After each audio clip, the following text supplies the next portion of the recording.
একটা ঘটনা শেয়ার করব বলে আমি প্রায় আধ ঘন্টা ধরে আমার লাইভে কোনো দিন এরকম হয়নি। আমি প্রায় 30টা মিনিট ধরে ঘেমে চান করে গেছি, কোনোভাবে আমি রেকর্ড করতে পারছি না। একটার পর একটা, নয় ট্রাইপডটা নেমে যাচ্ছে, নয় ফোন বন্ধ হয়ে যাচ্ছে, নয় ক্যামেরা রেকর্ড বন্ধ হয়ে যাচ্ছে, কিছু না কিছু প্রবলেম হচ্ছে। অবশেষে ঘেমে টেমে নিয়ে তোমাদের সাথে ঘটনা দুটো শেয়ার করবো। ফাইনালি বেশি কথা বলবো না, সবাইকে বলবো একটা করে লাইক কমেন্ট শেয়ার অবশ্যই করবে। যারা নতুন আছো অবশ্যই ভালোবেসে চ্যানেলটাকে সাবস্ক্রাইব করে রাখবে, ঠিক আছে? তাহলে চলো আমি এবার ঘটনায় যাব। প্রথম ঘটনাটা হচ্ছে, যে বোন ঘটনাটা পাঠায় তার এক দিদির কাছ থেকে ঘটনাটা সিলেক্ট করে। যে দিদি বর্তমানে এখন ঝাড়খণ্ডে বসবাস করছেন। একটা সময় কলকাতাতে তারা থাকতো ভাড়া বাড়িতে। এখন তার বিয়ে হয়ে যায়, তারা ব্রাহ্মণ, বিয়ে হয়ে যায়। তো বিয়ের পর তার গোত্র হয় অনামিকা পাল। তো সে চলে যায় ঝাড়খণ্ডে, সে এখন ঝাড়খণ্ডে থাকে। কিন্তু এই যে বোন আমাকে তার দিদির কাছ থেকে, মানে অনামিকা হচ্ছে তার দিদি, তার কাছ থেকে ঘটনাটা আমাকে শেয়ার করে। বোন বলে, দিদি ঘটনাটা অবশ্যই কিন্তু তুমি বলবে, কারণ আমি আর আমার দিদি অনামিকা আমরা কিন্তু অপেক্ষায় থাকবো। তাহলে চলো আমি তোমাদেরকে এবার ঘটনাটা শেয়ার করি। ঘটনাটা অনামিকার ভাইয়ের সাথে ঘটে 2005 সালে। অনামিকা বলে যে আমি তখন কলকাতাতে থাকতাম। তো যেখানে থাকতাম ওখানে এই ঘটনাটা 2005 সালে ঘটেছিল। আমার ভাই তখন 22 বছর বয়স, 21-22 বছর বয়স। বলছে আমার ভাই মানে ফাঁক তালে যখনই কোনো সুযোগ পেত তখন ক্যাটারিং করতো। একটা মানুষের তো হাত খরচা লাগে, এরকম প্রচুর আমাদের চারপাশে ভাইরা আছেন যারা এরকম কিন্তু ক্যাটারিং করে, পড়াশোনা করে, চাকরি মানে কোনো কাজ করছে, সাথে কিন্তু ক্যাটারিংটা তারা যায়। বলছে রাতের বেলা ক্যাটারিং বাড়ি থেকে যখন ফিরছে তখন রাত প্রায় 2টো বাজে। অনেক সময় রাত 1:30টার সময়, কখনো 12:30, কখনো রাত 3টেও বেজে যেত। প্রচুর লোক যদি নেমন্ত্রিত থাকে তো সেখান থেকে তো পরিবেশন না করে আসতে পারবে না, এরকম সময় লাগতো। কিন্তু 2005 সালে যখন এই ঘটনাটা ঘটে তখন রাত 2টোর সময় তারা প্রায় 10-12 জন ছেলে সবাই ক্যাটারিং করে বাড়ি ফিরছে সাইকেল নিয়ে। বোন বলছে, দিদি আমাদের এখানে চিরকুন্ডা বলে একটা জায়গা আছে, মানে চিরকুন্ডা বাজার, মোড় মাথা, 4 মাথার মোড়। ওইখানে যখন আসে তখন আমার ভাইয়ের সাথে থাকা সব মোটামুটি বন্ধু, একটা বন্ধু ছাড়া সবাই যে যার মতো ওই 4 মাথার মোড় দিয়ে, চিরকুন্ডা জায়গাটা দিয়ে যে যার মতো বাড়ি চলে যায়। ভাই আর ভাইয়ের একটা মাত্র বন্ধু, দুজনে একসাথে আসছে সাইকেল নিয়ে। তো ওখান থেকে সেই 4 মাথার মোড়, যে চিরকুন্ডা নামক স্থানটি, ওখানে বাজার টাজার বসে, ওখান থেকে এগিয়ে আসলে কিছুটা দূরে একটা কারখানা পড়ে। কারখানার ওখান থেকে রাস্তা শুরু হয়, দুপাশে ধানের মাঠ, পাকা রাস্তা, মাঝখান থেকে পিচ করা, আর দুপাশে কিন্তু একদম কাঁচা মাটির রাস্তা। আর ওই সরু করে পিচ করা ওই পরিত্যক্ত একটা কারখানা। ওই কারখানার ওখান থেকে ওই পিচের রাস্তা ধরে চারপাশে ধান ক্ষেত, জঙ্গল। রাত 2টোর সময় যখন আসছে, বুঝতে পারছো বিষয়টা? রাত 2টোর সময় দুই বন্ধু যখন আসছে, হঠাৎ দেখে ঠিক ওই কারখানাটা ছাড়িয়েই, মানে জাস্ট কারখানাটার থেকে একটু ছাড়িয়ে যে জঙ্গল শুরু হচ্ছে, ওখানে একটা অল্প বয়সী মেয়ে রাত 2টোর সময় দাঁড়িয়ে আছে, হাতে একটা কাগজ নিয়ে। তো অনামিকা বোনের যে ভাই, সে ভাই তখন হট করে দেখে বলছে, বাবা এত রাতের বেলা এই বন জঙ্গলের মধ্যে এখানে একটা মেয়ে দাঁড়িয়ে রয়েছে, কি ব্যাপার? তো তখন ওই মেয়েটা হিন্দিতে ওদেরকে দাঁড়াতে বলে। ওরা সাইকেল নিয়ে ওই পিচ রাস্তার ওপর দাঁড়ায়। তখন ওই মেয়েটা ওই কাগজে যে অ্যাড্রেসটা থাকে সেটা দেখিয়ে ওই অ্যাড্রেসটা কোথায় জিজ্ঞেস করে। এবার ওরা তো সত্যি কথা বলতে কাছে যায়নি, ওরা ওখানেই দাঁড়িয়ে থাকে। ওরা কাছে যায়নি, ওরা ওখানেই দাঁড়িয়ে থাকে। তো যে বন্ধু ছিল এই অনামিকার ভাইয়ের সাথে ক্যাটারিং করে যে ফিরছিল, সেই বন্ধু তখন বলছে যে ভাই, অল্প বয়সী মেয়ে, দেখতে শুনতে সুন্দর, একা আছে, চল। মানে একটা 21-22 বছরের ছেলে, ওই ছেলেটার মানে এটা হচ্ছে ধারণা। অনামিকার ভাইকে বলছে চল ওর কাছে চল। তখন ও বলছে যে না, একটা অসহায় মেয়ে, কেনই বা ওর কাছে যেতে যাব। মেয়েটা আর ভাই আমার সুবিধের ভালো লাগছে না বিষয়টা। রাত 2টোর সময় এই জঙ্গলে, এই বন্ধ মিলের সামনে পরিত্যক্ত, এখানে কোনো মেয়ে রাতের বেলা দাঁড়িয়ে থাকবে, এটা তো হতেই পারে না। তখন সেই বন্ধু সাইকেল নিয়ে পাশে ছিল। হট করে অনামিকার ভাই যখন এই কথাটা বন্ধুকে বলছে, ও মা, অতক্ষণে ওই বন্ধু অলরেডি নেবে ওই মেয়েটার দিকে হেঁটে এমনভাবে যাচ্ছে, মনে হচ্ছে যেন কোনো ধ্যানে পড়ে গেছে, ওর কোনো হুঁশ নেই। সাথে সাথে সাইকেল থেকে নেবে অনামিকা বোনের ভাই ওই ওর বন্ধুর হাতটা টেনে ধরে বলছে, এই কোথায় যাচ্ছিস তুই, কি করছিস? তখন ও বলছে যে না, দেখছিস না মেয়েটা হেল্প চাইছে। তখন বলছে চুপচাপ চল এখান থেকে। কিন্তু এখানে একটা কথা বিশেষভাবে বলে রাখি, আমাকে যে বোন ঘটনাটা পাঠায়, ও বারবার বলে, দিদি, ওই যে মেয়েটা যে অ্যাড্রেস নিয়ে একটা কাগজে দাঁড়িয়েছিল, ওই মেয়েটা কিন্তু ওই মাটির রাস্তার মধ্যেই ছিল, ও কিন্তু পিচের রাস্তায় উঠছিল না। বলছে যখন ভাই আর ওই ভাইয়ের বন্ধু সাথে থাকা ওরা দুজন যখন সাইকেল নিয়ে যখন ওই পিচ রাস্তার উপর দিয়ে এগিয়ে চলে, তখন ওই যে মেয়েটি, তখন ওই মেয়েটি বলছে রুকো রুকো, হিন্দিতে বলছে দাঁড়াও, বাপাস আও, মেরে পাশ আও বলছে। আর ওরা সাইকেল চালাচ্ছে ওদের সাথে, মেয়েটাও দৌড়াচ্ছে, কিন্তু মেয়েটা পিচ রাস্তায় উঠছে না, মেয়েটা দৌড়াচ্ছে হচ্ছে ওই কাঁচা যে মাটির রাস্তা, ওইখান থেকে মেয়েটা দৌড়ে যাচ্ছে। ওরা সামনেই একটা কারখানা আরও পড়ে, ওই কারখানাটা বন্ধ না, চলন্ত কারখানা। ওরা ওখানে এসে যখন দাঁড়ায়, ওইখানে পিচ রাস্তা কিন্তু শেষ, আর ওই কারখানার ওইখান থেকে কাঁচা রাস্তা শুরু। বাড়ি যেতে 7 থেকে 8 মিনিট লাগবে ভাইয়ের বাড়ি যেতে, মানে অনামিকার ভাইয়ের বাড়ি। তো তখন অনামিকার ভাই, যেহেতু উনি প্রথমেই বললাম ব্রাহ্মণ, ওরা মুখার্জি, তো ও কি করে, ও গায়ত্রী মন্ত্র, হনুমান চালিসা পাঠ করতে থাকে। গায়ত্রী মন্ত্র অনামিকার ভাই পাঠ করছে, আর যে বন্ধুটি ছিল সে তো এখন বুঝতে পেরেছে যে এটা কোনো মানুষ না, এটা কোনো মেয়ে না, এটা একটা অবায়ব আত্মা, ছলনা করছিল, গেলেই মেরে ফেলতো। তখন ওই ছেলেটি হনুমান চালিসা পাঠ করতে থাকে। দুজনে তখন ওই রাতের বেলা প্রায় ধরে নাও 3টে 3:30 বাজে, তখন তারা ওই পিচ রাস্তা যেখানে শেষ, ওখানে সাইকেল রেখে ওই পিচ রাস্তার মধ্যেই বসে থাকে। বসে বসে ভোর যখন সকালবেলা আজামটা যে পড়ে, যখন আজাম পড়ে, তখন ওরা দেখে ওই অভয়বটাও কিন্তু ওদের সাথে এসছে। অভয়বটাও এসে কিন্তু অভয়বটা ওদের পাশে দাঁড়িয়ে রয়েছে, কিন্তু পিচ রাস্তায় উঠছে না, পিচ রাস্তায় উঠছে না, ও কিন্তু ওই মাটির কাঁচা পাকা রাস্তায় দাঁড়িয়ে রয়েছে। ওটা মকরসল, যেখানের ঘটনাটা আমি বলছি। বলছে যখন নামাজটা পড়ে সকালে, আজাম পড়ে, সরি, আজামটা যখন হয় 3:45-র সময়, তখন বলছে মানে পুরো অদৃশ্য হয়ে গেল, চোখগুলো না এরকম জ্বলছে, মানে তাকানো যাচ্ছে না, মেয়েটা অদৃশ্য হয়ে সাদা একটা অভয়ব হয়ে গেল। ওরা তাও যায়নি। যখন ওই মিল থেকে সকালবেলা বেরোয় অনেকে, ভোরের দিকে যখন ছুটি হয় বেরিয়ে, তখন দেখছে রাস্তার মধ্যে সাইকেল রেখে এরা দুজন ঝিমাচ্ছে, তখন ভোর হয়ে গেছে। তখন ওরা এসে উঠে ওদেরকে বলে, ওঠো ওঠো, কী হয়েছে? তখন ওরা বিষয়টা বলে।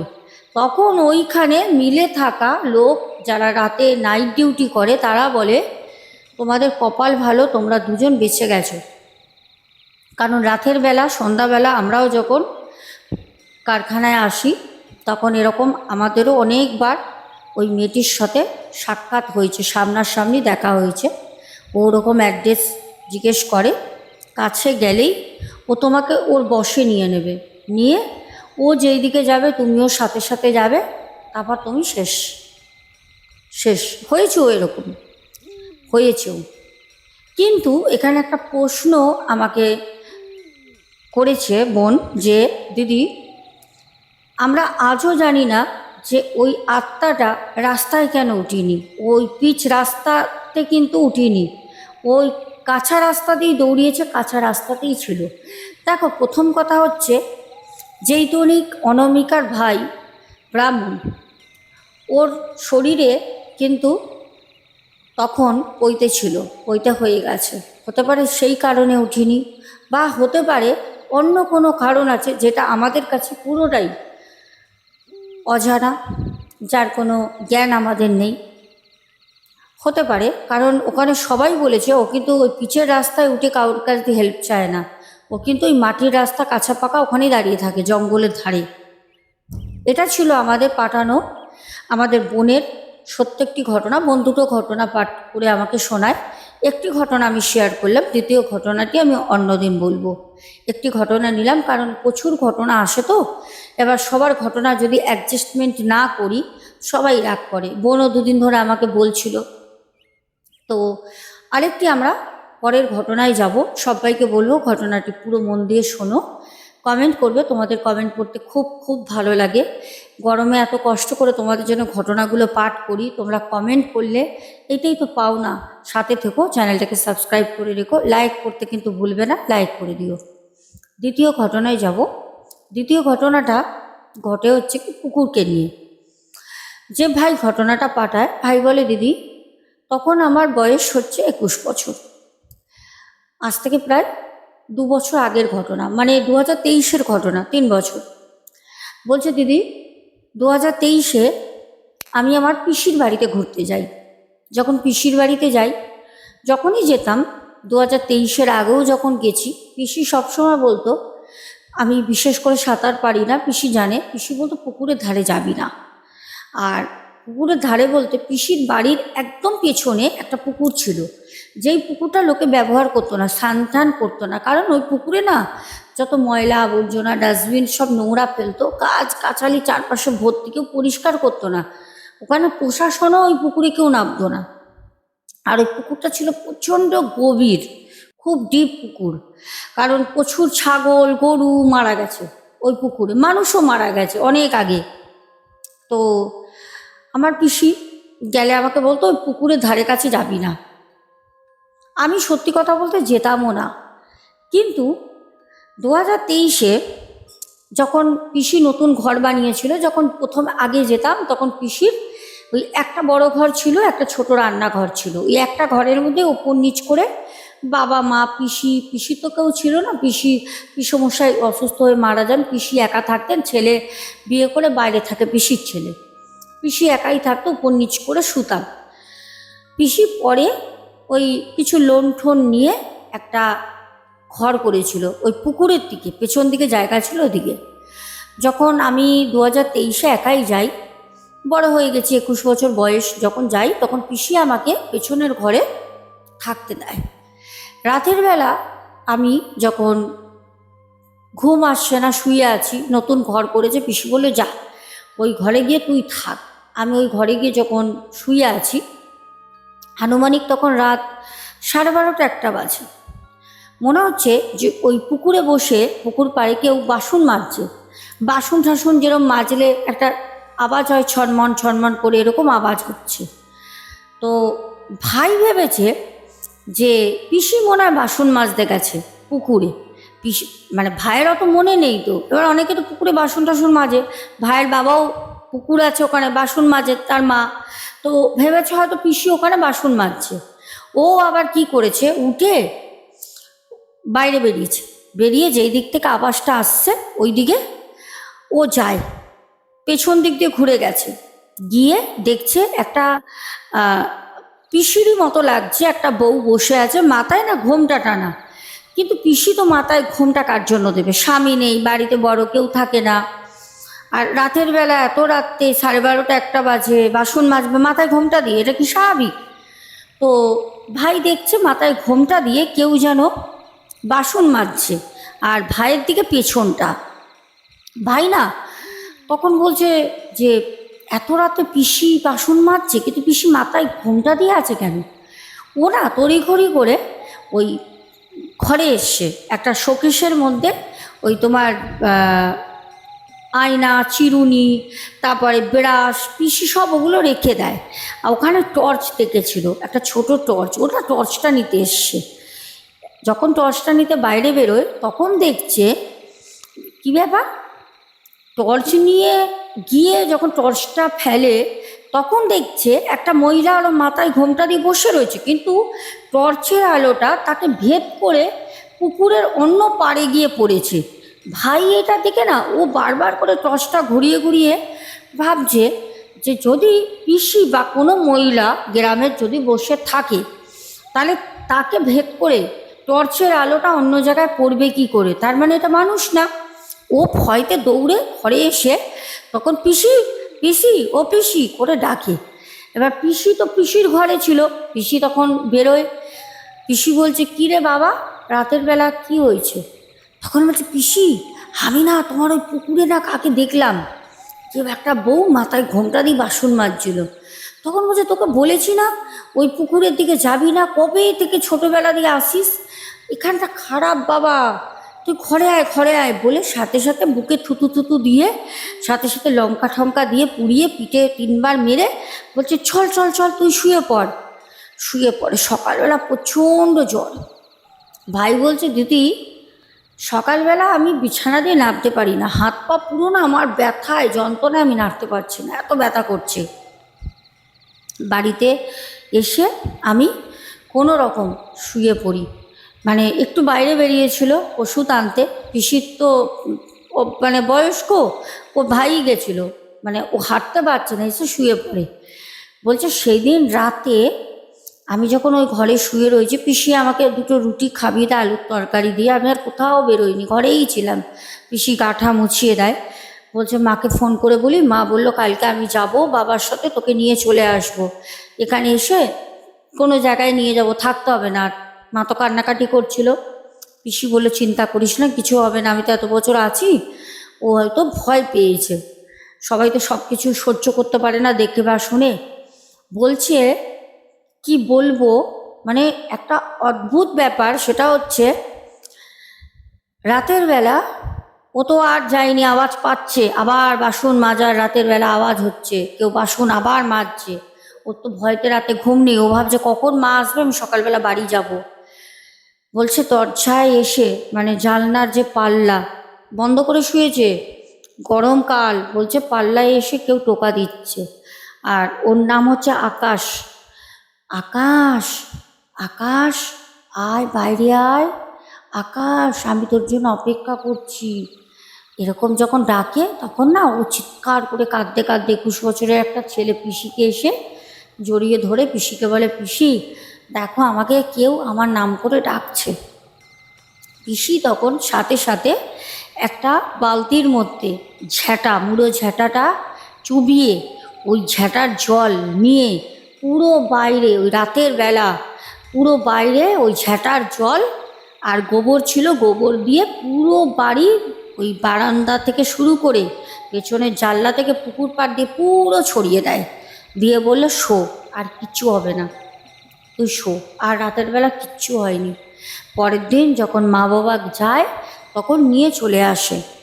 ভাই বলছে দিদি এই অভিজ্ঞতাটা হওয়ার পর ওই 2023-এ লাস্ট পিসির বাড়ি গেছে, পিসি মারা গেছে, পিসি নেই, কারণ পিসি এমনি বয়স হয়েছিল, পিসি অসুস্থও ছিল, পিসি আর বাছা নেই, পিসি কিন্তু মারা গেছে। এই একটা মানে ঘটনা। বলে যে পিসির বাড়িতে, ওই বাড়ি তো বিক্রি করা সম্ভবই না, কারণ ওই পুকুরের জন্য ওই বাড়ি বিক্রি হবে না। ওই বাড়িটা ছিল আমার বাবার নামে, পিসি করে গেছিল বাবার আর আকাশের নামে। ওরা ওই বাড়িটা কোনো আশ্রমকে দান করে দেবে।